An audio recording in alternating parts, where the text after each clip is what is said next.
nueva emisión de Tren de Memoria hablaremos de historia, de conflicto, de todos esos procesos por los que ha tenido que atravesar la ciudadanía para trabajar en este nuevo proyecto de nación.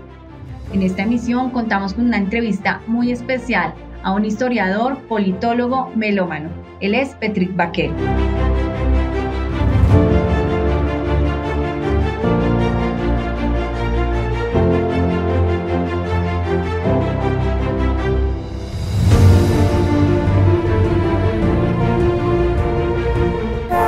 Con más de 200 años de historia de guerra en Colombia, es importante tener un reconocimiento a la memoria histórica, también del por qué no ha culminado este tiempo de guerra, después de lograr entender cómo esta hegemonía de la tierra, estas guerras bipartidistas no han permitido una evolución del país en sectores culturales, demográficos, sociales y económicos. Es importante también tener un poco de esta historia de esta guerra.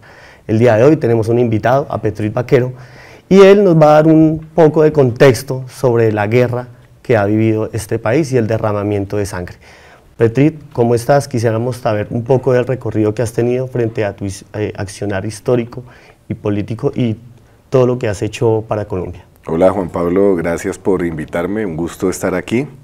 Y pues bueno, yo soy historiador y politólogo ya desde hace bastantes años, pues bueno, todo es relativo, pero desde hace un buen tiempo me incliné al estudio de la cultura popular y por supuesto de las expresiones de violencia, del conflicto armado, otras manifestaciones también violentas políticas que han existido en la historia de Colombia y América Latina. Un tema que por supuesto a mí me interesa mucho, del cual he escrito artículos, algunos libros, uno sobre el cartel de Medellín, otro sobre la guerra de los esmeralderos y por supuesto de otras expresiones que afectan nuestra vida, nuestra cotidianidad, lo que somos como sociedad, lo que somos como individuos y por supuesto como colectividad. Entonces en eso he estado, un acercamiento inicial desde la investigación de la cultura popular en el que los personajes al margen de la ley están involucrados, pero no desde una perspectiva individual, sino también desde una mirada estructural de por qué nos pasa eso, por qué nos vemos enfrentados a situaciones que a veces pareciera que se repiten y no les encontramos solución. Entonces, esa ha sido parte como de mi vida profesional y bueno, ahí estamos aprendiendo todavía y sorprendiéndonos también de los muchos hechos que siguen presentándose, porque si bien algunos dicen que todo permanece igual, no, también hay cambios sutiles en los actores, en los nombres y en las realidades que se presentan en este país y en América Latina, un territorio convulso, pero que bueno, que ahí estamos tratando de entender y ese ha sido básicamente el camino que yo he llevado. Es importante entrar en un contexto también histórico sobre el factor guerra, ¿no? Sí. Una prelación de la guerra que ha tenido el país, especialmente Colombia, a partir desde momentos desde la misma colonización, claro. A partir de otros momentos, las guerras bipartidistas, la disputa por el territorio y la poca participación ciudadana y políticamente se ha venido sesgando y se ha venido limitando a la comunidad, a los mismos representantes. Esto ha hecho que estas dinámicas de guerra sean justificadas, ¿no? Creo que en gran parte la guerra bélica nos ha llevado a eso, ¿no? A decir de que de pronto no estamos de acuerdo con algo y eso mismo pues, ha creado un accionar violento. ¿Cómo se ha dado esto durante el tiempo en Colombia? Pues es una pregunta interesante y la respuesta es compleja y tampoco es fácil darla como en unas pocas palabras, pero uno sí puede decir que en Colombia ha habido una precariedad del Estado para llegar a determinados escenarios, determinados lugares y conseguir que la población, que la gente reconozca ese poder como legítimo, ese factor de poder como legítimo y legal. Entonces en muchos escenarios, en muchos lugares, en muchos espacios, el Estado no obedece o no es un factor de poder fundamental. Y entonces surgen otros factores de poder también que tienen la misma o incluso más legitimidad. y son factores de poder que se han sustentado en el ejercicio de la violencia, de las armas, o en la búsqueda de alternativas económicas para la gente, para la población. Entonces ha pasado eso, y eso por supuesto pues ha llevado a que el Estado mismo en aras de legitimarse, de ampliar su incidencia, pues resulte apelando a acciones violentas. Además, bueno, también pasa una cosa, y es que ese mismo Estado, esos factores de poder han sido instrumentalizados por grupos específicos y particulares. En muchos casos las clases dominantes y hago énfasis en clases dominantes porque pues sí, no dominan pero no dirigen específicamente para toda una población. Entonces eso ha generado esos inconvenientes. Ahora bien, a eso se suma pues que, claro, en Colombia hay muchas manifestaciones todavía de un conflicto armado que tristemente no termina, otras expresiones de violencia sustentadas en grupos armados o grupos delincuenciales de alta organización que ejercen la violencia, pero también pues uno se da cuenta de que gran parte de los muertos en Colombia no son por parte del conflicto o de esos grupos de delincuencia organizada, sino de riñas callejeras. Es decir, en Colombia tristemente hay una situación, y es que los conflictos que son inevitables en todo entramado humano, en toda sociedad, no se tratan o no se buscan solucionar de manera pacífica, sino muchas veces de forma violenta. Entonces, creo yo, para redondear la respuesta, que aún hace falta que muchos de nosotros en Colombia interioricemos ciertas maneras de ser, de actuar, de comportarnos, ciertas normas también sociales para tratar los conflictos de una manera no violenta. Entonces sí, es un signo trágico que por supuesto con el auge de las economías ilegales, con una desigualdad inmensa en el territorio, falta de oportunidades, movilidad social precaria y otras cosas, pues claro, nos lleva a una situación crítica que, como decía en mi primera respuesta, pues nos sorprende cada vez más, a pesar de que pareciera que estuviéramos habituados a ello. Hay una fractura social, indudablemente, ¿no? Hay unas esferas dominantes, como lo mencionabas, y estas esferas siguen causando esa fractura mucho más letal, ¿no? Irrecuperable, creo que yo considero desde ese punto de vista. Han emergido durante el tiempo grupos armados, guerrillas. Sin embargo, antes de eso también había una conformación importante de otros grupos que venían, digamos que actuando, uno conforme al Estado quería, en el caso de los chulavitas, otros unas guerrillas que emergían también con el tiempo, con el accionar de tomarse el poder por las armas. ¿Cómo fue esta dinámica de construcción en el tiempo? No, el asunto uno lo puede arrastrar mucho más atrás, porque uno se da cuenta lo decías inicialmente, la conformación de estos países pues se hizo violentamente, una conquista que fue violenta, a pesar de que hay gente que sí, que no niega, por supuesto, que mucho de lo que somos pues es parte de esa conquista violenta, pero se dio a través de las armas, ¿no? Imponiendo condiciones a otras sociedades, otras culturas que tenían formas de ser, vivir, pensar distintas.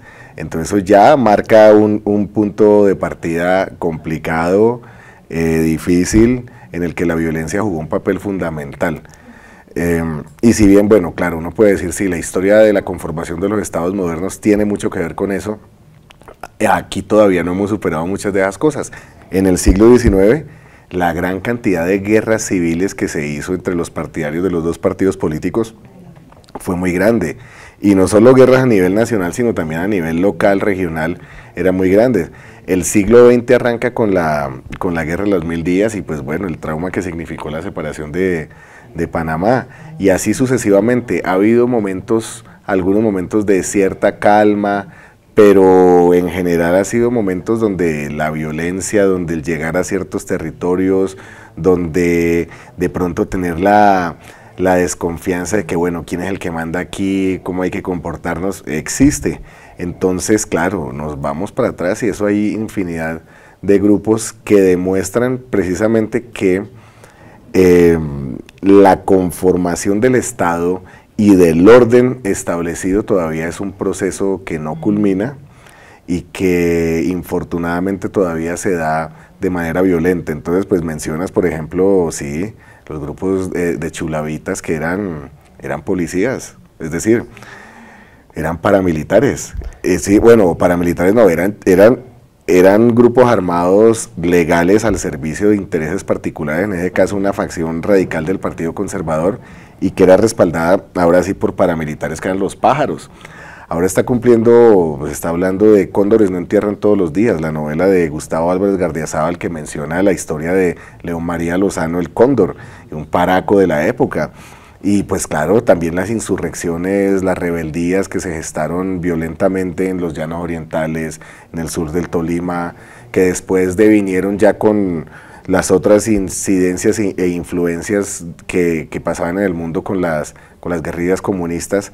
Pues bueno, han pasado muchas situaciones y por supuesto la ilegalidad, las actividades ilegales en un entorno, lo repito, de precaria movilidad social y de gran desigualdad y pocas oportunidades, pues también fueron la gasolina para que la guerra y la violencia en Colombia se exacerbaran. Y ahí está, por supuesto, los grupos ligados a las economías ilegales, como el narcotráfico. Allí era donde quería llegar. Se crean hay una conformación de grupos ilegales, como la guerrilla de las FARC, el ELN. Sí. Antes de eso, pues, unos antecesores, unos grupos más pequeños, grupos también políticos como la Unión Patriótica. Hay un punto de que se desencadena la violencia como tal, en la matanza de las bananeras, en el año, sí, en el 28. Y esto hace que haya una mayor letalidad en sentido de la conformación de grupos. Se crean estos grupos y con el tiempo aparece el narcotráfico como una fuente de financiación de estos grupos. Sí. Usted es especialista en el tema del narcotráfico, lo ha estudiado durante toda su vida, creo yo. Entonces, ¿cómo funcionó este mecanismo en el que el narcotráfico financia y le cambia esa visión a estos grupos que inicialmente querían tomar el poder de una manera más defendiendo al ciudadano, defendiendo de pronto al pueblo, pero se termina confundiendo en gran parte esa visión que tenían sobre el narcotráfico? Pues esa pregunta me hace acordar de una declaración que hizo el fiscal Barbosa, el fiscal general, hace poco, porque por ahí salió una noticia de que la cocaína había reemplazado al petróleo, o estaba a puerta de reemplazar al petróleo como el principal producto de exportación de Colombia. De hecho, a mí me sorprende que no sea el principal producto de exportación de Colombia, porque creo que desde hace mucho tiempo lo es. Colombia desde 1976 es el primer productor de cocaína a nivel mundial, y más o menos desde mediados de los años 90 es el principal productor de hoja de coca. O sea, en los tiempos dorados de los carteles de Cali y Medellín, Colombia no era principal productor de hoja de coca, pero sí de cocaína, importaban de Bolivia y Perú, y bueno, todo eso. Esa es una historia sobre la que se ha escrito mucho y hay infinidad de artículos, de libros, de escritos. Ahora bien, ¿qué decía Barbosa? Estaba afirmando, pues claro, Barbosa tiene intenciones políticas, entonces estaba afirmando que Colombia ya no es exportador de alegría y yo no sé qué cosas, sino de cocaína y bandidos. Y estaba sorprendido por eso. Yo digo, que el fiscal general diga eso, o sea, yo digo, el fiscal general no sabe en qué país vive, ¿en serio? Colombia desde hace mucho tiempo es el principal exportador de cocaína y bandidos a la lata. Vean lo que pasó con el candidato presidencial en Ecuador, un comando de colombianos que se notaba que tampoco eran muy expertos en el tema, y lo que pasó en Haití, que ese sí era un comando de hombres especializados y curtidos en el ejercicio de la violencia y la guerra, y vea lo que pasó. Eso sí era una cosa impresionante, y así en muchas otras cosas. Entonces, hay que decir que el narcotráfico y la economía del narcotráfico es lo que ha sacado a flote, siendo sinceros, gran parte de lo que es este país, lo que es Colombia. Es una economía ilegal cuyo éxito y cuyos grandes rendimientos vienen precisamente de esa ilegalidad, de la guerra contra las drogas, y precisamente por esa ilegalidad, pues muchos de los que se han involucrado en eso son delincuentes, y delincuentes que en Colombia, que es un país violento, que tenía conflicto armado, pues tenían experiencia en el ejercicio de la violencia. Yo recuerdo, por ejemplo, la guerra del Marlboro de 1973 entre contrabandistas antioqueños o las guerras verdes entre grupos esmeralderos. Ya eran organizaciones violentas, con capacidad para sostener confrontaciones grandes y con permanencia en el tiempo. Muchos de esos grupos después devinieron en organizaciones narcotraficantes, entonces su lógica, sus maneras de actuar eran violentas. Entonces eso pues ya marcó una situación. Con respecto a las guerrillas, claro, antes cuando estaban de moda, digamos, esos términos en los años 60 y 70, se hablaba de causas objetivas de la violencia y causas subjetivas. Las causas objetivas eran la desigualdad, la pobreza, la falta de oportunidades, la falta de desarrollo en el campo, los problemas de la tenencia de la tierra, ¿no? Digamos una situación concreta, ¿no? Pero también se hablaba de causas subjetivas, y entonces ¿cuáles eran las causas subjetivas? Pues el influjo de la Revolución Cubana, de la Unión Soviética, el contexto de la Guerra Fría, que hacía que por supuesto la rebeldía buscara un sistema político distinto al que había en el país, ¿no? Y eso pasó. Y las guerrillas en un comienzo, pues bueno, estaban inmersas en esa situación, pero por supuesto que la guerra es muy costosa, vale mucho. En un principio las guerrillas no querían involucrarse con el narcotráfico, al que de todas formas muchos consideraban un contrabando más lucrativo, pero simplemente eso, pero no querían involucrarse por ciertas circunstancias que había, y me recuerda cuando Vito Corleone tampoco quiso meter en el narcotráfico, en El Padrino 1, el que no le haya visto le recomiendo.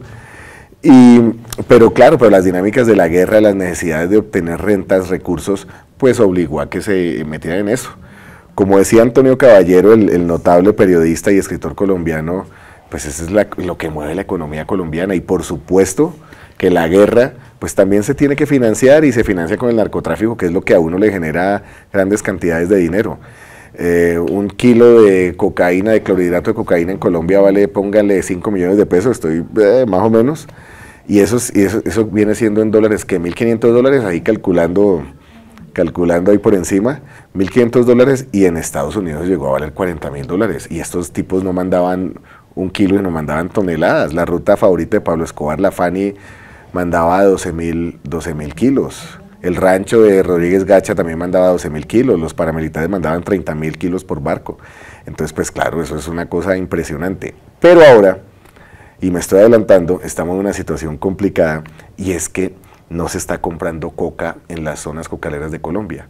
Y lo que parece que está pasando es que el negocio nos los están quitando, lo estamos perdiendo, y se está cultivando coca en otros lugares donde cultivaba antes o en nuevos lugares. Pero sobre todo, el valor agregado no está en el cultivo de coca, sino en la fabricación de clorhidrato de cocaína. Y eso también como que lo están empezando a hacer en otros lugares masivamente. Ya perdimos las rutas internacionales con los mexicanos, y ahora estamos perdiendo pues nuestra ventaja comparativa, que era la situación geográfica y bueno, y otras cosas para producir cocaína. Entonces, claro, esa es una situación muy complicada, porque muchos de estos grupos que obtenían recursos y rentas, y además dinamizaban la economía de muchos territorios, pues están quedando sin recursos. Y entonces la búsqueda de recursos, como sea, pues también pueden generar una mayor lumpenización de la violencia, y eso es terrible, porque entonces empiezan a pelear por chichiguas, y grupos que ya hay gente que ya lleva muchos años acostumbrados a actuar violentamente, a lograr sus objetivos violentamente. Entonces estamos en una situación muy complicada, tristemente, y que todavía pues vemos muy reciente, entonces que todavía no tenemos tanta claridad de lo que vaya a pasar en poco tiempo. Estos tiempos de guerra en los que el narcotráfico, la violencia están presentes durante tanto tiempo en Colombia, es importante también hablar sobre el desplazamiento forzado que han causado esta misma guerra. Tantos campesinos retirados de su territorio por el poder hegemónico del territorio como tal, por las rutas del narcotráfico, por el poco accionar político del Estado, representación o mucho accionar del Estado también, ¿no? Sí. Que el Estado también puede que le interese liberar ciertos territorios, porque esta violencia se convirtió en un negocio también. durante tantos años, desafortunadamente se ha vuelto un negocio, se ha vuelto hasta costumbre para Colombia muchas veces la guerra, y más nosotros alejados de esos territorios en los que ha ocurrido el desplazamiento. Este desplazamiento, ¿qué afectación ha tenido en la población como tal? No, pues tremenda, ha transformado al país por completo, y el desplazamiento no es una cuestión reciente, sino histórica. Lo hablábamos en una respuesta anterior, cuando me refería a las guerras civiles, a los conflictos. Eso generó muchísimas situaciones de desplazamiento, de terror, de gente que perdió todo y entonces tenía que huir para llegar a otros escenarios. Y hay una cosa que dices y que es muy clara y que vale la pena tenerla presente, y es que en muchos casos, o en algunos casos, los victimarios no han sido solamente esos grupos armados o esos personajes que aparecen en los letreros de Se Busca y que son supuestamente malísimos y enemigos número uno del país, sino también en muchos casos agentes del mismo Estado. Y eso es terrible, porque si el Estado, que se supone debe proteger a la gente, debe garantizarle condiciones para su vida, su desarrollo personal, es un victimario también, entonces pues bueno, ¿qué se puede pensar? Eso por supuesto ha dado razones y motivos para que mucha gente se alce en armas, se levante contra ese establecimiento que considera opresor y considera injusto, y por supuesto deslegitima también otros intentos para ampliar la democracia y para que digamos que la institucionalidad tenga una mayor legitimidad y bueno y legalidad interiorizada en la población. Entonces no, eso ha pasado. Pues yo estuve el fin de semana pasado, estuve en Los Llanos, estuve por San Martín y estuve en Guamal, y ahí estaba recordando, hablando con gente que alcanzó a vivir esa época, pues precisamente cuando determinados pueblos eran barridos por grupos armados para que las personas que allí vivían, que tenían una tendencia política, estaban adscritas a un partido específico, se fueran. Y entonces pueblos, por ejemplo, que eran liberales, se conservatizaron por completo. Y eso pasó durante muchos años, en los años 50, pero después también en los años 80, años 90 pasaron cosas así. Mencionaba hace un rato lo que pasó con la Unión Patriótica. La Unión Patriótica es un partido político que surge con un intento de hacer la paz entre las FARC y el Estado colombiano en tiempos de Belisario Betancur en 1985, y los mataron a casi todos, como 6.000 personas. Es una cosa absurda. Y en muchos casos esa Unión Patriótica pues obtuvo escaños en las asambleas departamentales, en los consejos municipales, y yo hablo del Meta porque yo estuve muy cerca de ese contexto, y claro, mataron a casi todos. Y eso pues por supuesto, claro, la gente que era la base social de ese movimiento pues también tuvo que desplazarse. Después llegaron las masacres, sobre todo desde 1988, pero también en los años 90, en que se empiezan a reciclar esos grupos y empiezan a cometer actos terribles. Entonces eso pues no solo ha configurado y reconfigurado la estructura poblacional y humana de este país, que además, bueno, ese desplazamiento se da por violencia, pero también se da por la falta de oportunidades y la búsqueda de oportunidades en otros lugares. Entonces ha cambiado también las dinámicas mismas de las ciudades, con gente de muchos otros lugares que también pues trae sus maneras de actuar, de ser, de vivir, de comportarse. Y por supuesto pues también ha generado una situación de ánimo que no es chévere, ¿no?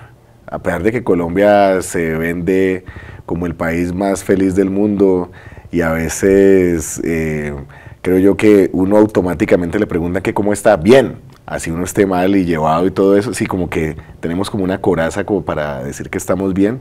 Yo creo que eso también ha minado nuestro estado de ánimo, nuestra autoestima, y por eso en Colombia también a veces la gente se enerva con cualquier cosa. Eso obviamente a veces no nos damos cuenta, pero sí creo que por supuesto tantos años de violencia, y violencia venida de todas partes, incluyendo la institucionalidad, pues ha generado unos cambios terribles. Y bueno, vale decir que gran parte del origen de la violencia en Colombia es por la tenencia de la tierra.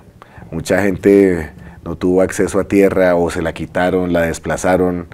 El Estado, y lo mencionabas, a veces con megaproyectos, con cosas que se están planteando desde arriba, ignoran las dinámicas de vida de mucha población. Entonces no hagamos una hidroeléctrica y saquemos a toda la gente, y si no la sacamos a las buenas, la sacamos a las malas, y eso ha pasado históricamente. Entonces definitivamente, pues como queda en evidencia, es una respuesta muy compleja que tiene muchas aristas, muchas reflexiones que se suscitan, pero que evidentemente pues han reconfigurado nuestra sociedad, nuestro país, y por supuesto tienen mucho que ver con lo que somos y con nuestros estados de ánimo, que en serio no son los mejores, tristemente. Claro, nos enseñan por lo regular en muchas ocasiones en que la palabra primero que uno está en el imaginario es ¿cómo está? Está bien, y de pronto eso es ocultar un poco la realidad, pero es algo que nos enseñan a todos, ¿no? Nuestras familias nos dicen... Automáticamente respondemos así. Sí, está bien, y eso de pronto ha contrarrestado una realidad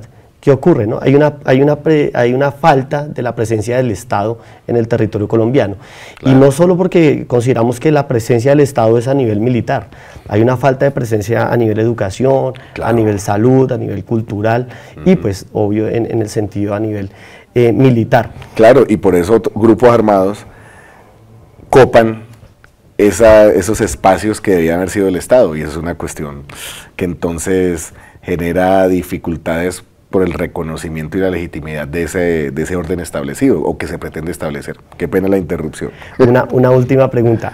¿Esta falta de Estado ha hecho que esta guerra sea cambiante, o que siga considerada la misma guerra durante tanto tiempo para el periodo actual? Yo creo que las causas estructurales siguen siendo las mismas, pero por supuesto las dinámicas, los nombres y las situaciones son otras.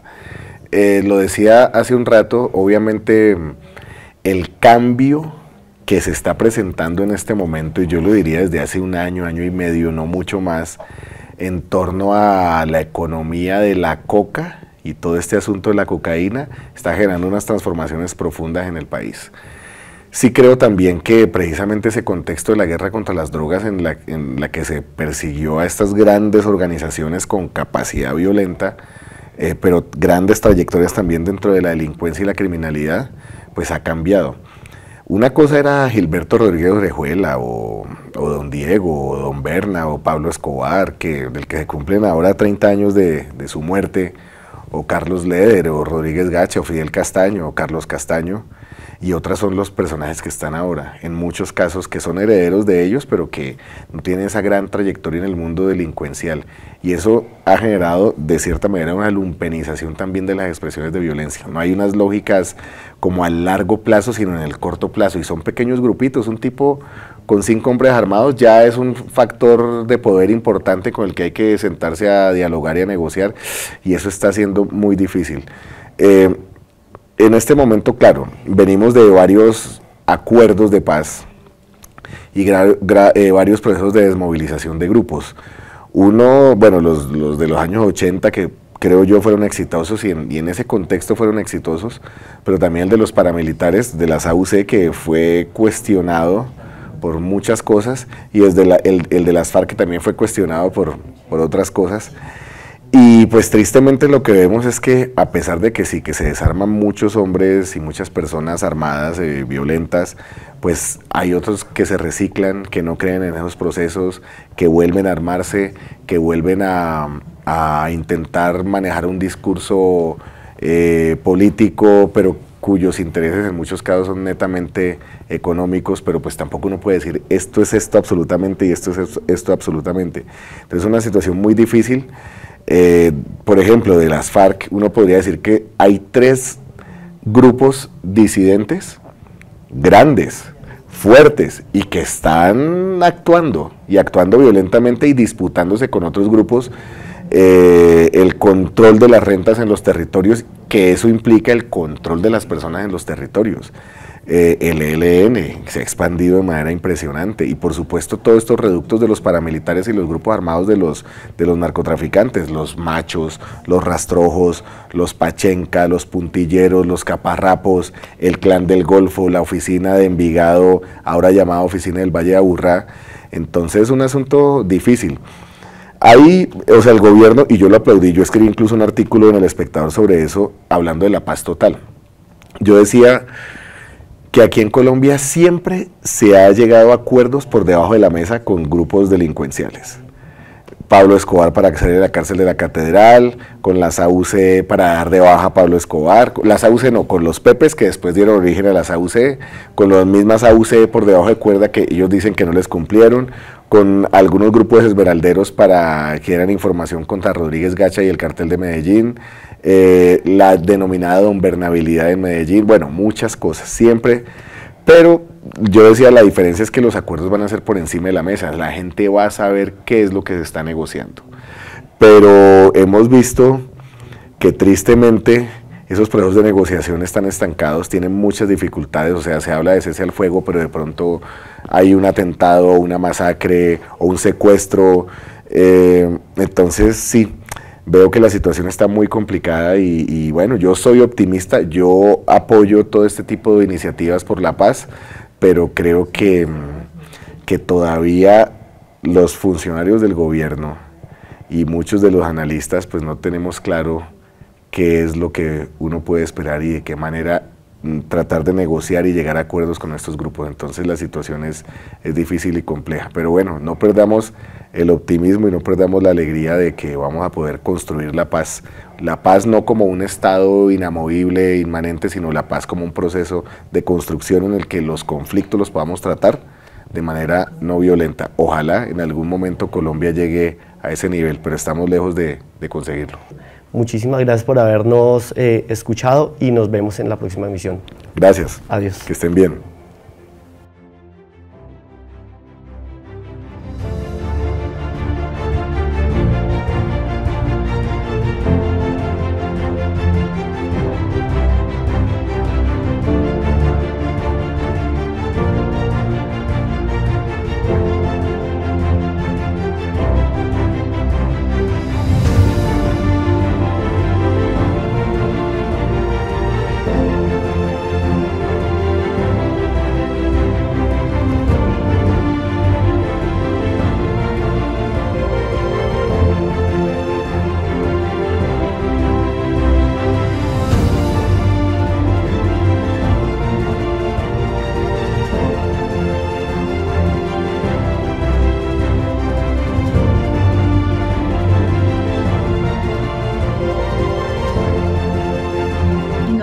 Que la vida no debe ser asesinada en primavera.